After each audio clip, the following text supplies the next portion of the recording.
Hello everyone, I welcome you all on the Indo पाठशाला। आज हम करेंगे एसएससी के प्रीवियस ईयर क्वेश्चंस और एक्सपेक्टेड क्वेश्चंस। प्रीवियस ईयर के बेस्ड हमने एनालाइज करके कुछ क्वेश्चंस को सेट किए जो कि मोस्ट एक्सपेक्टेड रहेंगे।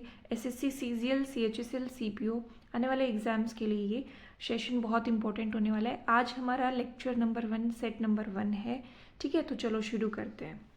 Our first question is the state is obligated to protect every monument, place and object of the national importance and historic interest under the which article.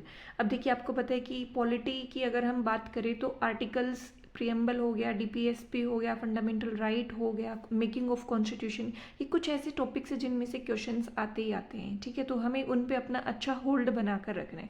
ठीक है, तो इसका आंसर रहेगा आर्टिकल नंबर 49। तो देखिए, article 49 says that state is obligated to protect the monuments of the national importance. Article number 49 क्या बात करते हैं कि जो भी नेशनल इंपॉर्टेंस के मोन्यूमेंट्स है, for example Taj Mahal, red fort हो गया, ठीक है, काफ़ी सारे टेम्पल्स हो गए, तो उनको क्या करना है, हमें गवर्नमेंट को प्रोटेक्ट करके रखना है। ये किसके अंदर आते हैं? डीपीएसपी में आता है। अब देखिए, डीपीएसपी कहाँ से कहाँ तक है? पार्ट 4। सबसे पहले तो देखिए पार्ट नंबर कौन सा है? पार्ट नंबर 4 में क्या आता है? डीपीएसपी आता है। डीपीएसपी होता क्या है? Directive principles of the state policy होता है। ठीक है, जिसके अंदर क्या है कि जो कॉन्स्टिट्यूशन में लिखा हुआ है कि जो स्टेट है, गवर्नमेंट है, चाहे वो सेंट्रल गवर्नमेंट हो या स्टेट गवर्नमेंट हो, उनको कुछ डायरेक्शंस दी गई है कॉन्स्टिट्यूशन में कि आपको इस तरीके से लोगों के वेलफेयर के लिए आपको काम करना है। ठीक है, ये जस्टिसेबल नहीं होती है। मतलब अगर सरकार इनको ना माने तो कोई जाके कोर्ट में केस नहीं कर सकता कि सरकार ने ऐसा नहीं किया। जैसे हम फंडामेंटल राइट्स के जस्टिसेबल होता है, तो ये नॉन जस्टिसेबल है। ठीक है, ये आपको ध्यान रखना है। आर्टिकल नंबर 36 से लेकर 51 तक सारी डीपीएसपी आती है। ठीक है, लगभग डीपीएसपी में से एक क्वेश्चन बन ही जाता है हर एक सेट के अंदर, तो इम्पोर्टेंट डीपीएसपी आपको याद होनी चाहिए। तो हम देखते हैं कुछ इंपॉर्टेंट डीपीएसपीज। आर्टिकल नंबर 39 क्या बोलते हैं कि equal pay for equal work. Very very important, mark कर ले इसको। Village panchayat article 40। ठीक है, ये भी बहुत इंपॉर्टेंट है। To secure a living wage under standard of living. तो लिविंग वेज को सिक्योर करने के लिए किसमें है? आर्टिकल नंबर 43 में। यूनिफॉर्म सिविल कोड, ठीक है, आर्टिकल नंबर 44 में। ठीक है, अब जो गोवा है उसके अंदर ये ओनली स्टेट है जिसके अंदर यूनिफॉर्म सिविल कोड ऑलरेडी लागू है। सेंट्रल लेवल पे इसको करना बहुत मुश्किल है, बट अगर हम ये क्वेश्चन भी आया हुआ है कि कौन से स्टेट में यूनिफॉर्म सिविल कोड जो है वो चलता है, तो वो गोवा के अंदर चलता है। ठीक है, उसके बाद में देखिए नेक्स्ट है article number 46, to promote educational and the economic interest of the SC and the ST. ठीक है, आर्टिकल नंबर 48 जो है वो to prohibit the slaughter of cows. Cows के स्लोटर को प्रोहिबिट करने की बात करता है ये। फिर देखिए इसमें अमेंडमेंट्स भी हुए हैं काफ़ी डीपीएसपी में, कुछ और जो डीपीएसपी है वो ऐड हुई है, जैसे कि आर्टिकल नंबर 48A। तो ये ऐड हुई थी और इसमें क्या बोला गया कि हमें एनवायरनमेंट को और फॉरेस्ट लाइफ को प्रोटेक्ट करना है। Article 50 very very important, to separate the judiciary from the executive. ठीक है, जुडिशरी को सेपरेट करना है एग्जीक्यूटिव से। ठीक है, ये किसके अंदर? 50 के अंदर बोला गया है। आर्टिकल 51 क्या बोलता है कि इंटरनेशनल पीस और सिक्योरिटी को प्रमोट करना है इंडिया को। तो ये इंपॉर्टेंट हमने डीपीएसपी देख ली हैं। तो हम हमारा नेक्स्ट क्वेश्चन देखते हैं। How many times our preamble has been amended. Preamble को कितनी बार अमेंड किया जा चुका है? ठीक है, तो इट इज़ वंस, एक ही बार अमेंड किया गया था। कब किया गया और कौन से आर्टिकल में किया और क्या अमेंडमेंट हुआ, ये 3 चीज़ें हमें देखनी है। प्रियम्बल जो है वो एक ही बार अभी तक अमेंड हुआ है 1976 के अंदर। 42nd कॉन्स्टिट्यूशनल अमेंडमेंट एक्ट आया 1976 के अंदर। ठीक है, उसके तहत इसमें जो है कुछ वर्ड्स ऐड किए गए, जैसे कि सोशलिस्ट, सेक्युलर और इंटीग्रिटी। ये 3 वर्ड जो है वो हमारे प्रियम्बल में ऐड किए गए थे। ठीक है, अब क्या है, क्या हम प्रियम्बल को बार बार हम अमेंड कर सकते हैं, बस इसका बेसिक स्ट्रक्चर जो है, basic structure of the constitution जो है वो चेंज नहीं होना चाहिए। आप इसमें ऐड भी कर सकते हो, कुछ घटा भी सकते हो, बट बेसिक स्ट्रक्चर सेम रहना चाहिए। और ये कौन से केस में बोला था? केशवानंद भारती केस। ठीक है। केबीसी केशवानंद भारती केस कब बोला गया था? 1973 में। उससे पहले काफ़ी सुप्रीम कोर्ट में काफ़ी सारे जजमेंट्स आए थे कि चेंज कर सकते हैं, नहीं कर सकते बेरूबेरी केस में, और तो फाइनली ये डिसाइड हुआ कि केबीसी में, केशवानंद भारती केस में, कि हम कॉन्स्टिट्यूशन को भी और प्रियम्बल को भी हम चेंज तो कर सकते हैं, बट बेसिक स्ट्रक्चर जो है वो सेम रहना चाहिए। ठीक है। उसके बाद में देखिए, who was the chairman of the constituent assembly. Constituent assembly के चेयरमैन कौन थे? तो it was doctor Rajendra Prasad. अब देखिए, डॉक्टर सच्चिदानंद सिन्हा, ये कौन थे? कि टेम्परेरी चेयरमैन थे। अब आपको ध्यान रखना है कि कौन से चेयरमैन की बात हो रही है। अगर यहाँ पर पर्टिकुलरली टेम्परेरी चेयरमैन लिखा होता तो आप सच्चिदानंद सिन्हा को मतलब आंसर को सही समझते। ठीक है। बट अगर सिर्फ चेयरमैन है तो मतलब वो परमानेंट चेयरमैन की ही बात कर रहे हैं। तो देखिए, doctor Sachchidananda Sinha was the first temporary chairman of the constituent assembly when it met on the 9 December 1946। ठीक है। तो ये टेम्परेरी चेयरमैन थे। और जब कॉन्स्टिट्यूएंट असेंबली कब मीटिंग हुई थी इनकी? 9 दिसंबर 1946 में। लेकिन उसके बाद में डॉक्टर राजेंद्र प्रसाद जो हैं वो इसके प्रेसिडेंट चेयरमैन बनते कॉन्स्टिट्यूएंट असेंबली के, और ये हमारे फर्स्ट प्रेसिडेंट ऑफ इंडिया भी थे। ठीक है। अब आपको कॉन्स्टिट्यूशन कमेंट सेक्शन में बताने की अभी प्रेसिडेंट कौन है। Very simple question. ठीक है। उसके बाद में देखिए, who proposed the preamble before the drafting committee of the constitution. Preamble की जो डिमांड है या इसको प्रपोज किसने किया था ड्राफ्टिंग कमेटी के सामने कॉन्स्टिट्यूशन का? ठीक है। तो देखिए, इट वॉज जवाहरलाल नेहरू। ठीक है। जवाहरलाल नेहरू ने क्या किया कि प्रियम्बल को प्रपोज किया। When the constituent assembly started the work of drafting the constitution, Pandit Jawaharlal Nehru, और उन्होंने इसको क्या नाम दिया था? Objective resolution. ठीक है। ऑब्जेक्टिव रिजोल्यूशन उन्होंने नाम दिया था। और ये कब पेश किया था? 13 दिसंबर 1946 को। ठीक है। अब देखिए, the objective resolution passed by the constituent assembly, इसको पास कब किया गया? 22 जनवरी 1947 को इसको पास कर दिया गया। और जो ये ऑब्जेक्टिव रिजोल्यूशन है ना, तो इसके अंदर ऑब्जेक्टिव रिजोल्यूशन में जो मेन बातें हैं ना, जो हमारे प्रियम्बल में है, वो लगभग हर जो पॉइंट्स है वो ऑब्जेक्टिव रिजोल्यूशन में इंक्लूडेड थे। ठीक है। वहीं से हमने फिर एक शॉर्ट हमारा प्रियम्बल जो है वो डिसाइड किया था। So our next question is, which of the following articles of the constitution abolishes untouchability? में जैसे मैंने बोला आपको फंडामेंटल राइट्स हो गया और हमारी डीपीएसपीज होगी, इनमें तो आर्टिकल्स ही मेन होते हैं। जैसे आर्टिकल तो ये आपको टिप्स पे होने चाहिए, और कुछ तो बहुत ज़्यादा इंपॉर्टेंट है जो बार बार रिपीट होते हैं। ठीक है। तो it was article number 17। Article 17 क्या बोलता है कि अनटचेबिलिटी जो है वो एबोलिश की जाती है और इसकी प्रैक्टिस किसी भी फॉर्म में फॉरबिडन है। ठीक है। किसी भी फॉर्म में अनटचेबिलिटी को प्रैक्टिस नहीं किया जाएगा। ठीक है। और उसके बाद में आर्टिकल नंबर 15 है। 15 किसकी बात करता है? किसी भी कास्ट या सेक्स या रिलीजन के बेस पे जो है कोई डिस्क्रिमिनेशन नहीं होगा, इक्वलिटी की बात करता है। ठीक है। आर्टिकल नंबर 16 जो है वो पब्लिक एम्प्लॉयमेंट की बात करता है। 17 में हमने देख ही लिया, अनटचेबिलिटी हो गया। आर्टिकल नंबर 21 क्या बोलता है? 21 बात करता है राइट टू लाइफ की। ठीक है। तो ये कुछ इंपॉर्टेंट आर्टिकल्स है फंडामेंटल राइट्स के जो आपको देखने हैं। आर्टिकल 24 क्या बोलते हैं कि 14 की एज से जो कम जो बच्चे हैं वो फैक्ट्रीज में काम नहीं कर सकते। ठीक है। और ये सब आपको आर्टिकल्स ध्यान रखने हैं। उसके बाद में देखिए, in which month of the 1915 did Mahatma Gandhi finally return from the South Africa after his successful agitation against the racist regime. जैसे आपको पता है कि साउथ अफ्रीका में महात्मा गांधी ने काफ़ी काम किया कि जो रेसिस्ट रेजिम वहाँ पर चल रहा था, तो उसके अगेंस्ट उन्होंने काफ़ी स्टेप्स उठाए थे। ठीक है। तो वहाँ से वो वापस आई 1915 में, ये सभी को बताया। बट क्वेश्चन है कि वो कौन से मंथ में आए, हमें ये भी ध्यान रखना है। तो इट इज़ जनवरी। ठीक है। ये करंट अफेयर में भी हर बार आता है, तो करंट अफेयर एस्पेक्ट से भी इम्पोर्टेंट हो जाता है कि महात्मा गांधी जो है वो return from the South Africa कब? 9 जनवरी। ये डेट भी इम्पोर्टेंट है 9 जनवरी। क्यों? क्योंकि इसको हम क्या करते हैं, प्रवासी भारतीय दिवस के रूप में इसको सेलिब्रेट करते हैं। तो देखिए, on 9 January 1915 father of nation Mahatma Gandhi reached Bombay. वो बॉम्बे पहुंचते हैं साउथ अफ्रीका से, और वो वहाँ पर 2 डेकेड से ज़्यादा वहाँ पर रहे थे। और हमने जो 2003 से देखिए 2003 से हमने क्या कर दिया, प्रवासी भारतीय दिवस जो है वो सेलिब्रेट करना शुरू कर दिया। ठीक है, उसके बाद में इन्होंने काफ़ी सारे मतलब मॉडर्न हिस्ट्री के एस्पेक्ट से ये क्वेश्चन है। तो उसके बाद में खेड़ा सत्याग्रह हो गया, ठीक है, चंपारण आंदोलन हो गया, उसके बाद में नॉन कॉपरेशन मूवमेंट, ठीक है, नॉन कॉपरेशन मूवमेंट में जो वायलेंस होती है, उसके बाद में क्या होता है, वायलेंस के बाद में फिर 22 फैब को 1922 में वो कर देते हैं उसको, चोरी चोरा हत्याकांड के बाद में उसको बंद कर दिया गया था, जो हमारा नेशनल नॉन कॉपरेशन मूवमेंट है, नॉन कॉपरेशन मूवमेंट। ठीक है, तो इस तरीके से महात्मा गांधी ने अपना जो नेशनल रिवोल्ट है उसको आगे प्रोसीड किया। ठीक है, फिर सिविल डिसोबीडियंस 1930s में आया। तो ये मेन इंपॉर्टेंट जो हैपनिंग्स थी वो मैंने आपको बता दी।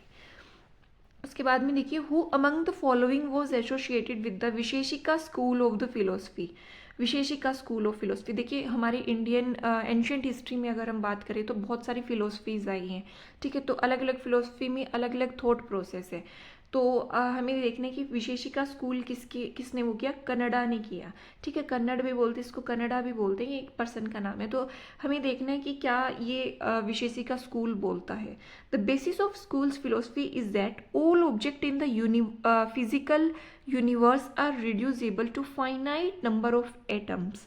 अब देखिए, ये जो हम केमिस्ट्री में पढ़ते हैं ना, केमिस्ट्री के अंदर जो हम बहुत इम्प्रेस हो जाते हैं कि देखो ये किसी ब्रिटिशर ने या यूरोपियन ने ये थ्योरी दी है कि कोई भी चीज़ है वो छोटे छोटे एटम्स में उसको मतलब हम डिवाइड कर सकते हैं, कि ये इन्होंने दी है। बट हमारी जो एंशियंट हिस्ट्री है उसमें इतने सालों पहले 2000 साल पहले ही ये चीज़ें हमारे जो एंशियंट लोग थे उन्होंने ये इस्टेब्लिश कर दी थी, मतलब फाउंड कर दी थी।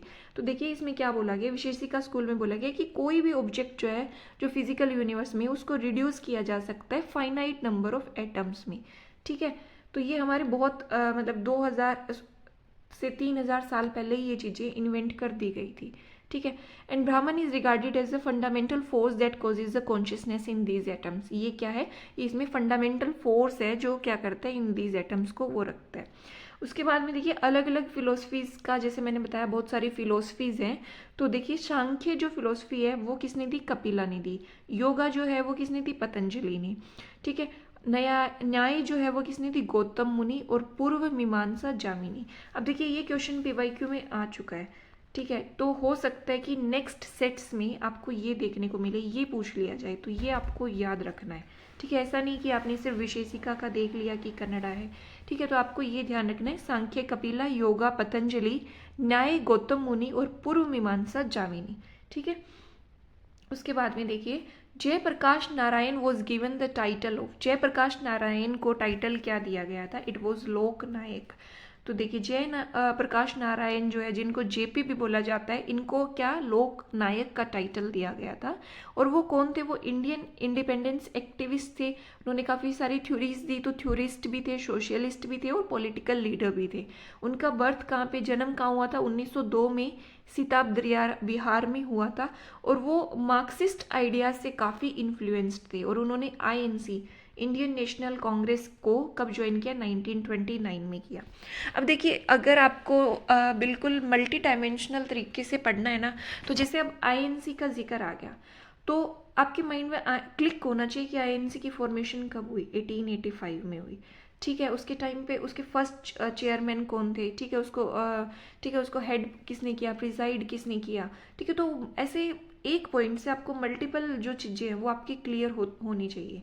ठीक है, तो चलिए our next question is Mohammad Ghori was defeated by which ruler in 1191। 1191 में मोहम्मद गोरी को किसने हराया था, कौन से रूलर ने हराया था। तो इट वॉज चहमना, और रूलर का नाम क्या था, इट वॉज पृथ्वीराज।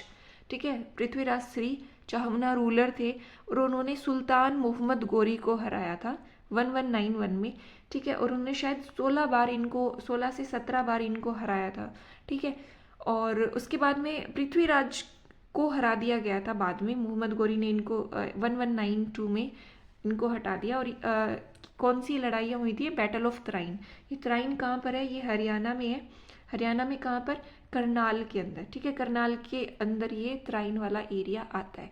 ठीक है, तो बैटल ऑफ त्राइन जो है ये हुई थी। उसके बाद में देखें, which of the following viceroys appointed the Hunter commission इन 1882। ठीक है, 1882 में हंटर कमीशन कौन से वाइसरॉय ने अपॉइंट किया था? तो इट वॉज लॉर्ड रिपन। तो देखिए, the Hunter commission of 1882 was presided by the sir William Hunter. इसको प्रिजाइड किसने किया था? विलियम हंटर ने किया था। लेकिन इसको अपॉइंट किसने किया था? अपॉइंट किया था लॉर्ड रिपन ने, the then viceroy of the India. The Hunter commission was constituted on the 3 April 1882। ठीक है, 3 अप्रैल 1882 में हंटर कमीशन को क्या किया? कॉन्स्टिट्यूट किया गया रिपन की रिक्वेस्ट के ऊपर। ठीक है, और ये किससे रिलेटेड था? एजुकेशन से रिलेटेड था। तो देखिए, हमारा नेक्स्ट क्वेश्चन है। अब हमने कुछ क्वेश्चंस पॉलिटी से डिस्कस कर लिए, कुछ हमने हिस्ट्री के कर लिए। हम अलग अलग सब्जेक्ट्स के कुछ क्वेश्चंस जो है वो करते रहेंगे प्रैक्टिस, प्रीवियस ईयर भी और एक्सपेक्टेड भी। तो देखिए, हमारा क्वेश्चन है कि इंडियन स्टैंडर्ड टाइम जो है वो correspond to the longitude of degree east. तो कितनी वैल्यू है उसकी इंडियन स्टैंडर्ड टाइम की? ये है 82.5। तो हम देखते हैं, अब जैसे अगर ये ग्लोब है, ठीक है, ग्लोब में आप देखेंगे कि ये यूरोप है यहाँ पर, ठीक है, और यहाँ पर ये इंडिया इस तरीके से। तो यहाँ पर GMT, ग्रीनविच मेरिडियन टाइम, इसको 0 डिग्री माना गया है। अब ठीक है, ये 0 डिग्री है। अब इस तरफ क्या होगा? यहाँ ईस्ट है और इस तरफ क्या है? वेस्ट है। तो इस तरफ जब हम आगे बढ़ेंगे तो यहाँ पर इस तरीके से 82.5 पर क्या है? हमारा इंडियन स्टैंडर्ड टाइम जो है वो फिक्स कर दिया गया है। ठीक है, और ये यहाँ पर जैसे 12 बजे हुए हैं तो यहाँ पर क्या होगा? 5.5 घंटे यहाँ आगे टाइम होगा। मतलब अगर यूरोप के अंदर, यूरोप में लंदन, हमारा जो लंदन के अंदर सपोज दैट ग्रीनविच वाली लोकेशन पे अगर 12 बजे हुए हैं तो यहाँ पर कितना होगा? 5:30 होंगे शाम के। ठीक है, 5.5 घंटे टाइम आगे रहेगा। और ये कितनी डिग्री पर है? 82.30 ईस्ट पर है। और ये कहाँ से पास होती है? ये मिर्ज़ापुर से पास होती है, इंडिया में मिर्ज़ापुर से पास होती है।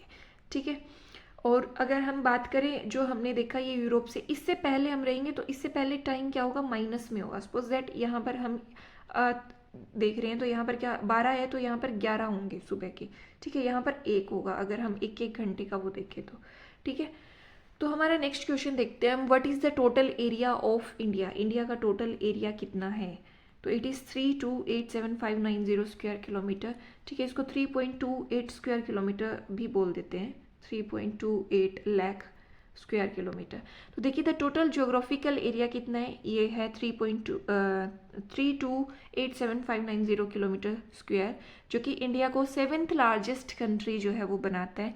अगर हम बात करें इसकी नॉर्थ से लेकर साउथ तक, ठीक है, नॉर्थ से साउथ कितना है? It is 3214।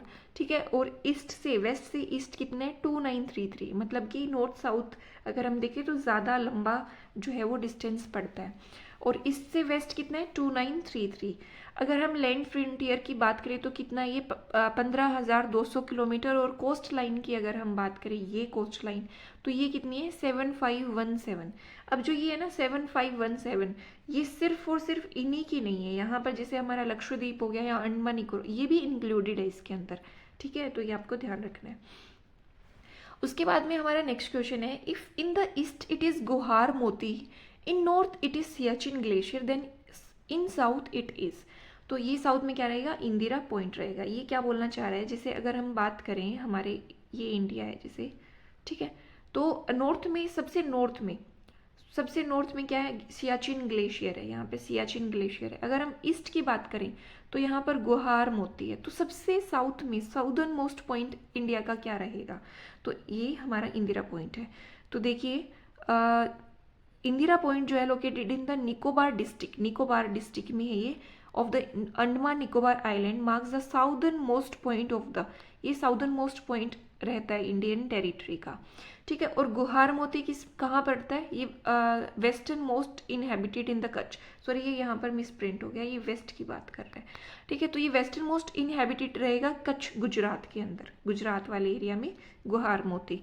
ठीक है, और सियाचिन ग्लेशियर कहाँ पड़ता है? ये नॉर्थ के अंदर ईस्टर्न कराकोरम रेंज में, हिमालयन माउंटेन्स का पार्ट है ईस्टर्न कराकोरम रेंज, वहाँ पर ये क्या पड़ता है? हमारा सियाचिन ग्लेशियर रहता है। ठीक है, उसके बाद में देखिए the project elephant was launch in the year, elephant project कब लॉन्च किया गया था, इट वॉज 1992। ठीक है, तो देखिए प्रोजेक्ट एलिफेंट जो है वो लॉन्च हुआ था 1992 में। सेंट्रल गवर्नमेंट ने इसको लॉन्च किया था, किस पर्पज से किया कि जो वाइल्ड एशियन एलिफेंट है उनको, उनके हैबिटेट को, उनके कॉरिडोर्स को प्रिवेंट किया जाए। अब आपके लिए क्वेश्चन है कि प्रोजेक्ट टाइगर जो है वो कब लॉन्च किया गया था, ये आप मुझे कमेंट सेक्शन में बताएंगे। ठीक है, उसके बाद में देखिए which of the following cities does not lie on the path of the river Ganga, Ganga के ऊपर कौन सी सिटी बसी हुई नहीं है, हमें ये बताना है। It is Lucknow. ठीक है, तो देखिए प्रयागराज, कानपुर और पटना, ये तीनों ही नदी सिटीज़ जो हैं वो गंगा के ऊपर लोकेटेड है। अब हम गंगा की बात करें तो गंगा जो है वो सबसे लॉन्गेस्ट रिवर सिस्टम है इंडिया में। इसकी लेंथ कितनी है, इसकी हम लेंथ की बात करें तो 2500, 2500 किलोमीटर जो है वो लेंथ रहेगी किसकी, गंगा की। गंगा राइजेज नियर गोमुख, गोमुख के पास में क्या है, ये राइज होती है Uttarkashi district in the Uttarakhand. कौन से डिस्ट्रिक्ट में, उत्तरकाशी डिस्ट्रिक्ट, कौन सा, उत्तराखंड का। ठीक है, और यहाँ पर ये भागीरथी के नाम से जानी जाती है। जब भागीरथी अलकनंदा के साथ में मिल जाती है, तो देखिए जैसे यहाँ से भागीरथी आ रही है, यहाँ से अलकनंदा आ रही है, जब यहाँ पर ये मिल जाती है ना, तो इस पॉइंट पे क्या बोला गया, यहाँ के बाद में यहाँ पर गंगा इसको बोला जाता है। ठीक है, उसके बाद में देखिए who is the first Indian to be awarded the Nobel prize in the physics, physics में फर्स्ट पर्सन कौन थे जिनको नोबेल प्राइज दिया गया था। ठीक है, तो it was CV Raman. CV Raman जो है, चंद्रशेखर वेंकटैया नाम है शायद इनका, तो ये सीवी रमन जो है इनको नोबेल प्राइज़ दिया गया था फिजिक्स में 1930 में। ये डेट भी आपको ध्यान रखनी है। इन फिजिक्स कौन किस काम के लिए दिया गया था, रमन इफेक्ट के लिए, for the discovery of the Raman effect. अब ये इफेक्ट क्या होता है, इसमें क्या होता है कि जब कोई भी चीज़, when the light is pass through a material, अगर किसी मटेरियल से लाइट को पास किया जाता है तो वो क्या हो जाती है, लाइट स्कैटर हो जाती है। And the wavelength of the scattered light, जो वेवलेंथ है उस लाइट की, स्कैटर्ड लाइट की, वो क्या है, वो चेंज होती रहती है। ये इफेक्ट क्या है, ये रमन इफेक्ट है। इसको किसने दिया, सीवी रमन ने दिया, और इसी के लिए इनको क्या दिया गया था, नोबेल प्राइज दिया गया था 1930 में। ठीक है, अब देखिए femto means 10 raise to the power of. अब ये काफ़ी सारे वर्ड्स हैं जो 10 टू द पावर, पिको है जैसे फेम्टो है, तो ये हमें ध्यान रखना है। तो देखिए फेम्टो जो होता है वो 10 टू द पावर -15 होता है। अब हमें काफ़ी सारे ये वैल्यूज़ है, ये ध्यान रखनी है। अगर अब फेम्टो पूछ लिया तो हो सकता है नैनो पूछ ले, पिको पूछ ले। ठीक है, तो ये आपको ध्यान रखना है। देखिए हम देखते हैं डेसी क्या होता है, डेसी होता है 10 टू द पावर -1। ठीक है, सेंटी होता है 10 to the power -2, milli 10 to the power -3, micro 10 to the power -6, nano, nano n से 9, आप ऐसे याद रख सकते हैं इसको। तो nano 10 to the power -9, pico, कि पिको कितने रुपए में, 12 रुपए में। आप ट्रिक बना के भी इसको याद कर सकते हैं, पिको 12। ठीक है, पिको 12। फेम्टो, फेम्टो पीनी है, कितने की आई, 15 की आई। ठीक है, तो इस तरीके से आप इसको याद रखिए। एटो 18, जैप्टो 21 और योक्टो 24। ठीक है, 3 के बाद में सभी में 3-3 का गैप है, यहाँ पर कंटिन्यू है। डेसी, सेंटी, मिली में तो 1-1 का ही गैप है। ठीक है, उसके बाद में चलते हैं, crocodiles have how many heart chambers, crocodile के कितने हार्ट चैम्बर्स होते हैं, तो इट इज़ 4। तो देखिए जनरली रेप्टाइल्स जो होते हैं ना उसमें क्या होता है, 3 चैम्बर हार्ट होते हैं। ठीक है, जो हार्ट है उसके 3 चैम्बर होते हैं नॉर्मली रेप्टाइल्स के, लेकिन जो क्रोकोडाइल है वो क्या है, एक एक्सेप्शन है। इसके क्या है, 4 चैम्बर्ड हार्ट है, 2 ओट्रियम है और 2 वेंट्रिकल है in the heart forming the 4 chambers. ठीक है, अब आपको कमेंट सेक्शन में ये बताना है कि ह्यूमन बॉडी में जो हार्ट होता है उसमें कितने चैम्बर्स होते हैं। ठीक है, कितने ओट्रियम है और कितने वेंट्रिकल्स होते हैं। ठीक है, उसके बाद में देखिए detritivores in the soil break down the detritus into smaller particles, this process is called. जो डेट्रीवोर्स है वो सोयल में प्रेजेंट होते हैं, वो उस डेट्रिटस को ब्रेक डाउन कर देते हैं छोटे छोटे पार्टिकल्स में, तो इस प्रोसेस को क्या बोला गया है, इट इज़ फ्रेगमेंटेशन। तो देखिए ड्यूरिंग फ्रेगमेंटेशन क्या होता है, डेट्रिटस होते हैं small vertebrate animals like earthworm, termites, जो जिनको डेट्रीवोर्स भी बोला जाता है। ठीक है, ये डेट्रिटस पे फीड करते हैं, उसको खाते हैं और उसको छोटे छोटे पार्टिकल्स में क्या कर देते हैं, ब्रेक कर देते हैं। तो इसको क्या बोलते हैं, फ्रेगमेंटेशन बोलते हैं। ठीक है, उसके बाद में देखिए leukaemia is a cancer of, leukaemia किस चीज़ का कैंसर है? ब्लड, स्किन, थ्रोट, ब्रेन, तो इट इज़ ब्लड। ठीक है, ल्यूकेमिया क्या होता है? ब्लड का कैंसर होता है ये, जो कि क्या करता है? It is a cancer of blood forming tissues that hinders the body's ability to fight infection. ठीक है, तो इसमें जो इन्फेक्शन से फाइट करने की एबिलिटी होती है बॉडी की, उसको ये रोक देता है। ल्यूकेमिया किस वजह से ज़्यादा इसमें क्या हो जाता है? इसमें WBC वाइट ब्लड सेल्स जो है वो इसमें ज़्यादा हो जाते हैं ल्यूकेमिया में। ठीक है, दीज वाइट ब्लड सेल्स, इस तरीके के जो WBCs होते हैं जो बहुत ज़्यादा बढ़ जाते हैं, इनको ब्लास्ट या फिर ल्यूकेमिया सेल्स भी बोला जाता है। ठीक है, आई होप ये आपको समझ आ गया होगा। अब हमने क्या कर लिया, हमने जस्ट मिनट, हमने पॉलिटी के क्वेश्चंस देख लिए। ठीक है, पॉलिटी, ठीक है, हमने हिस्ट्री के क्वेश्चंस भी सॉल्व करे कुछ, उसके बाद में हमने ज्योग्राफी के क्वेश्चन भी सॉल्व करे, साइंस के भी करे। अब हम क्या करने वाले, कुछ स्टैटिक जीके के क्वेश्चन जो है वो डिस्कस करेंगे। तो देखिए, the headquarter of World Trade Organization is located at, WTO का हेडक्वार्टर कहाँ पर है? It is Geneva. तो देखिए WTO की हम बात करें तो ये सबसे पहले गैट बना था, कब बना था? 1947 में।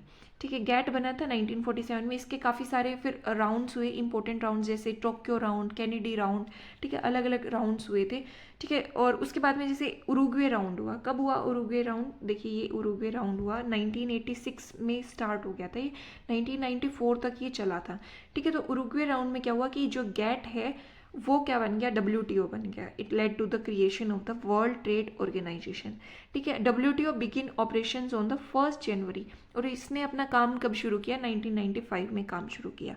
WTO का काम क्या है? WTO का काम है कि जो वर्ल्ड में ट्रेड हो रहा है, जैसे ग्लोबलाइजेशन के बाद में तो बहुत ज़्यादा, इंडियन एस्पेक्ट से देखें तो बहुत ट्रेड बढ़ा है, तो जो ट्रेड हो रहा है अलग अलग कंट्रीज़ में वो फेयर तरीके से हो, उसमें कोई भी अनफेयर प्रैक्टिस ना हो। अनफेयर प्रैक्टिस जैसे डंपिंग है, हमने देखा था डंपिंग क्या होता है, तो जैसे डंपिंग को रोकना, तो ये काम किसका? ये WTO का काम है। डंपिंग का में क्या होता है कि बहुत खुद की कंट्री में महंगे प्रोडक्ट बेच रहे, लेकिन दूसरी कंट्री में क्या कर रहे हैं? सस्ते प्रोडक्ट्स बेच रहे हैं। जैसे चाइना क्या करता है? सस्ते टॉयज जो है वो इंडियन मार्केट में डंप कर देता है। ठीक है, तो इस तरीके की अनफेयर प्रैक्टिस जो है उसको रोकने का काम है जैसे WTO का। उसके बाद में देखिए, the book Life Divine was written by, the Life Divine किसने लिखी है? ये लिखी है श्री अरविंदो ने। तो देखिए अरविंदो, जिनका ओरिजिनल नाम था अरविंदो घोष, इनका जन्म हुआ 15 अगस्त 1872 में, और ये कहाँ पर हुआ था? इनका बर्थ कलकत्ता में हुआ।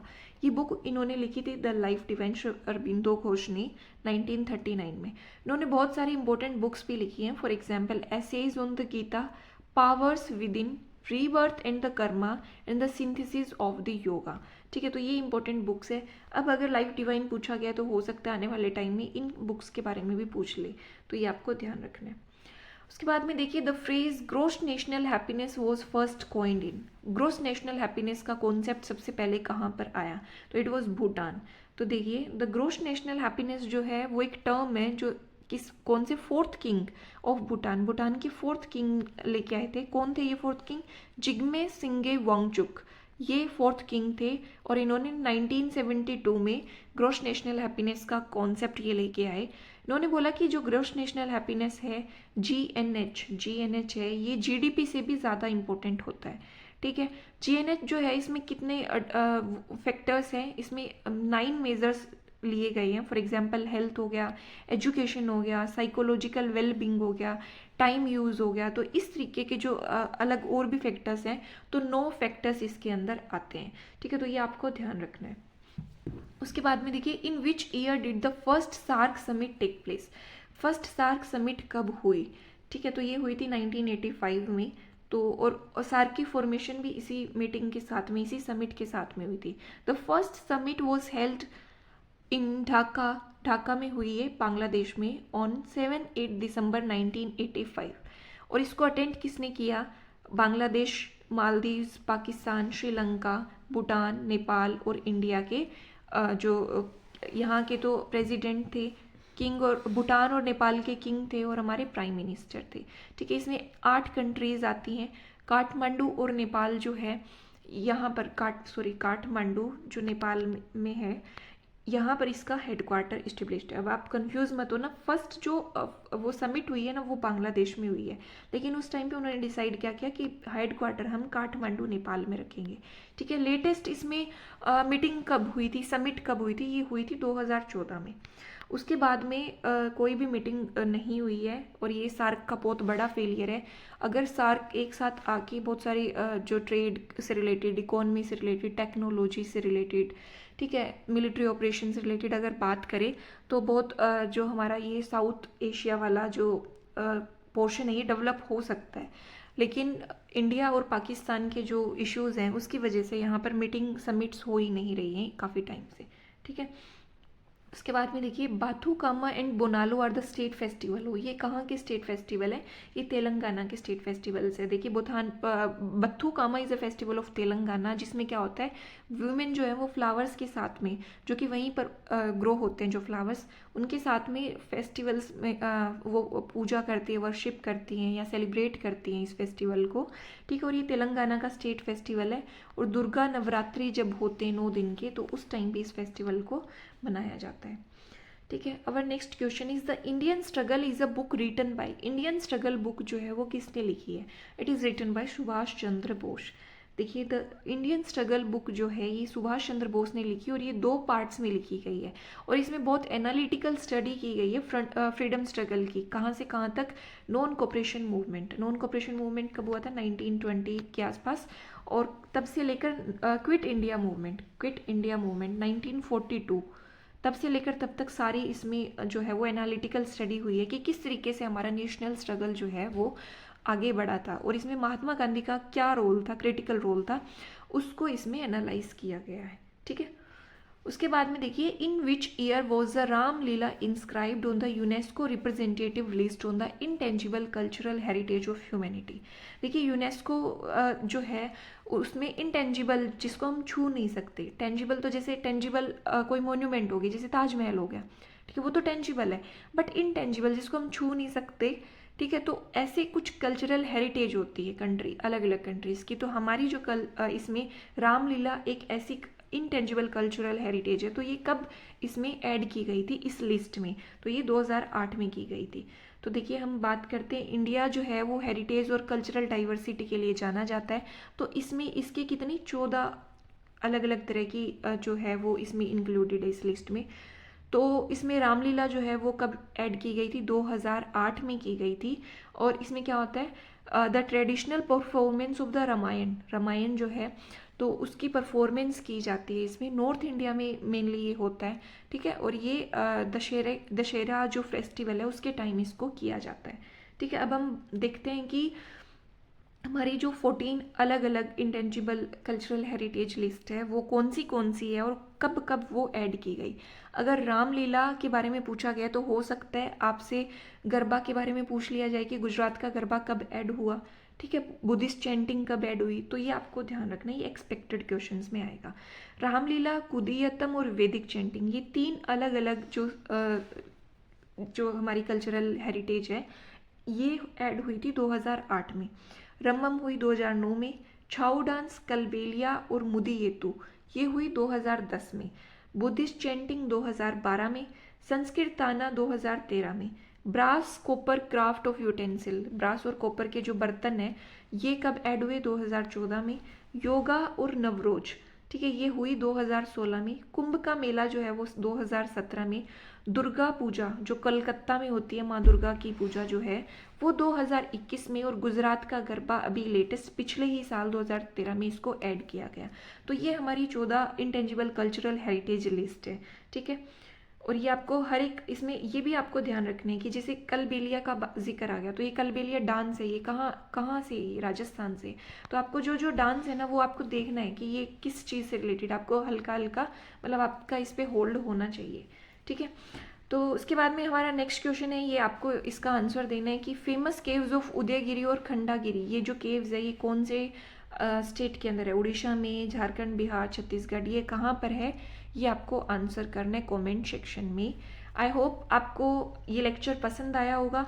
ठीक है, इसकी पीडीएफ क्विज या कुछ भी आपको लेटेस्ट अपडेट्स अगर लेनी है तो आप ये हमारा टेलीग्राम चैनल जो है इसको ज्वाइन कर सकते हैं, इंडो पाठशाला।